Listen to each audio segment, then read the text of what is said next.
चलो अब बस हमने भौतिक भूगोल देखा, मानव भूगोल भी देखा, तीसरा है जीव भूगोल। कौन भूगोल? जीव। जीव माने जानबे करता है, जीव यानी जिसमें प्राण हो। तो देखो भौतिक भूगोल जो हम अभी पढ़े हैं, भौतिक भूगोल और मानव भूगोल, भौतिक भूगोल और मानव भूगोल दोनों को मिला करके, दोनों के अंतरापृष्ठ के फलस्वरूप किसका विकास हुआ? जीव भूगोल का अभ्युदय हुआ। यानी भौतिक भूगोल और मानव भूगोल इन दोनों में जो पढ़े हैं उनको मिला करके किसका? जीव भूगोल का अभ्युदय हुआ यानी जन्म हुआ।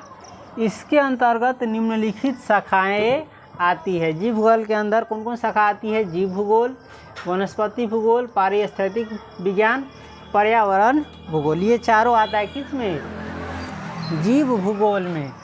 जीव भूगोल में देखो इसमें जो है पशुओं एवं उसके निवास क्षेत्र के, जीव भूगोल में इसमें पशु जानता है, पशु एवं उसके निवास क्षेत्र के, निवास क्षेत्र यानी जहाँ पर वे रहते हैं, जिस क्षेत्र में रहते हैं उसके स्थानिक स्वरूप यानी उसका जो है वो स्थान कैसा है, उसका बनावट कैसा है ना, एवं भौगोलिक विशेषताओं का अध्ययन होता है। एवं वहाँ की जो भौगोलिक स्थिति है, ज़मीन इसकी भूमि की स्थिति है, उसका इसमें अध्ययन होता है। किस में? जीव भूगोल में।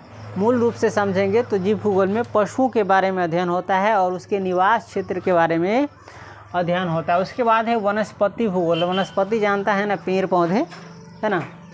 यह प्राकृतिक वनस्पति, यह वनस्पति भूगोल में क्या होता है? प्राकृतिक वनस्पति, प्रकृति में जो वनस्पति है, वन, जंगल, पेड़, पहाड़, पौधा, ये सब वन, ये प्राकृतिक वनस्पति का निवास क्षेत्र में, प्राकृतिक वनस्पति का उसके निवास क्षेत्र में, वो वनस्पति कहाँ पर है, उसके निवास क्षेत्र में स्थानिक प्रारूप का अध्ययन करता है, वो स्थान कैसा है।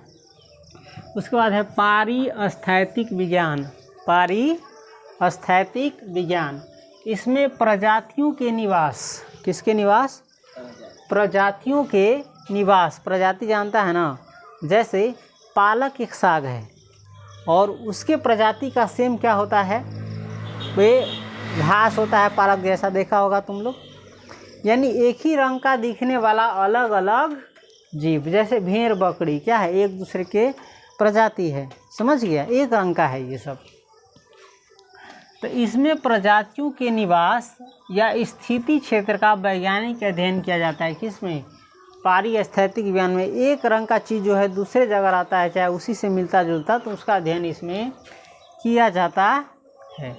उसके बाद है पर्यावरण भूगोल। इसका भूगोल, पर्यावरण भूगोल, संपूर्ण विश्व में यानी पूरी दुनिया में पर्यावरणीय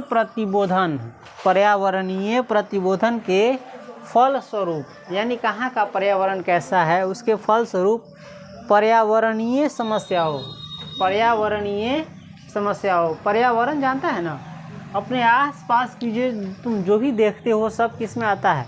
पर्यावरण में आता है। तो पर्यावरणीय समस्याओं जैसे भूमि ह्रास यानी मिट्टी का नुकसान होना, प्रदूषण, पर्यावरण भूगोल में ये सब आता है। भूमि का ह्रास, प्रदूषण जानता है ना, प्रदूषण जानता है ना, किसे कहते हैं? हवा दूषित हो, पानी दूषित हो, ये सब खराब हो, प्रदूषण। संरक्षण की चिंता और पर्यावरण को कैसे बचाया जाए, उसको कैसे संरक्षित किया जाए आदि का अनुभव किया गया। किसके अंतर्गत? पर्यावरण भूगोल के अंतर्गत, जिसके अध्ययन हेतु देखो हमारे पर्यावरण जो है हमारे चारों बगल है, कुछ समस्याओं का अनुभव हुआ, जैसे भूमि का ह्रास, यानी मिट्टी बर्बाद होना, है ना, मिट्टी खराब होना। जब प्रदूषण, हमारे चारों बगल प्रदूषण होता है, जल प्रदूषण, वायु प्रदूषण, है ना, इस प्रकार की प्रदूषण और उसके संरक्षण की चिंता का अनुभव हुआ। किसमें? पर्यावरण भूगोल में, जिसके अध्ययन हेतु यानी जिस पर काम करने के लिए इस शाखा का विकास हुआ। किस शाखा का? पर्यावरण भूगोल में। पर्यावरण भूगोल में किसका अध्ययन होता है? हमारे आसपास की जो पर्यावरण है उसका, समझ गया, उसकी समस्याओं का, जैसे ध्वनि प्रदूषण, ये सब इसी में आता है।